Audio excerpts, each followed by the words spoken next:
Hello guys, good morning. আশা করছি সবাই তোমরা ভালো আছো, আমিও ভালো আছি।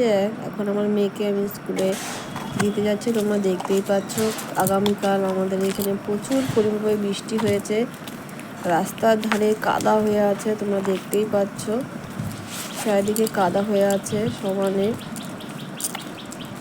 তো ব্লগটা কন্টিনিউ দেখতে থাকো তোমরা। ভালো লাগলে লাইক কমেন্ট শেয়ার করো, আর আমার পাশে থেকো এইভাবে।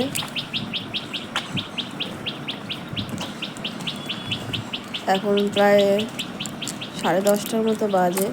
তো আমার মেয়েকে আমি এখন স্কুলে দিতে যাচ্ছি, দেখতেই পাচ্ছ তোমরা।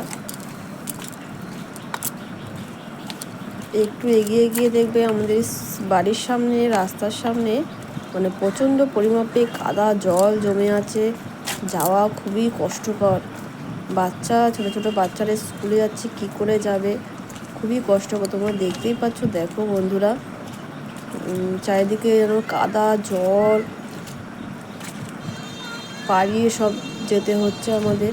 এখানে একটু বৃষ্টি হলেই জল কাদা জমে যায়, জল যাওয়ার জায়গা থাকে না,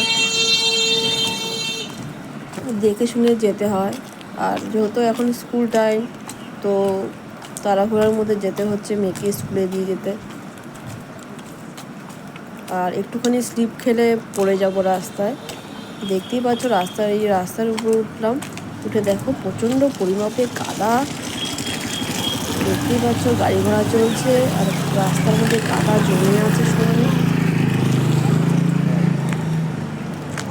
আর ছোটো ছোটো মিনি ব্লগগুলি তোমাদের সামনে তুলে ধরার চেষ্টা করছি, আশা করছি তোমাদের ভালো লাগবে। দেখো আমার মেয়েকে নিয়ে আমার বর চলে এসছে রাস্তায়। আমি তো একা একা ওকে নিয়ে আসতে পারবো না, কারণ রাস্তায় প্রচণ্ড পরিমাণে কাদা জল জমে আছে। তো ও খানিকক্ষণ আমাকে এগিয়ে দেবে মেয়েটাকে কোলে করে, তারপরে আমি ওকে স্কুলে নিয়ে যাব। তো এখন আমরা হাঁটছি রাস্তা দিয়ে, দেখো কাদা কি অবস্থা রাস্তায়। এইভাবে আমার পাশে থাকো বন্ধুরা, আমাকে একটু সাপোর্ট করো, আমার চ্যানেলকে সাবস্ক্রাইব করে দিও। আর ছোটো ছোটো ব্লগ তোমাদের সামনে আমি তুলে ধরার চেষ্টা করছি, আশা করছি তোমাদের ভালো লাগবে। দেখো বন্ধুরা, কি সমানে কাদা হয়ে আছে রাস্তায়, মানে পা এগোচ্ছেই না, এত কাদা জল চারিদিকে ঠিক করছে সমানে।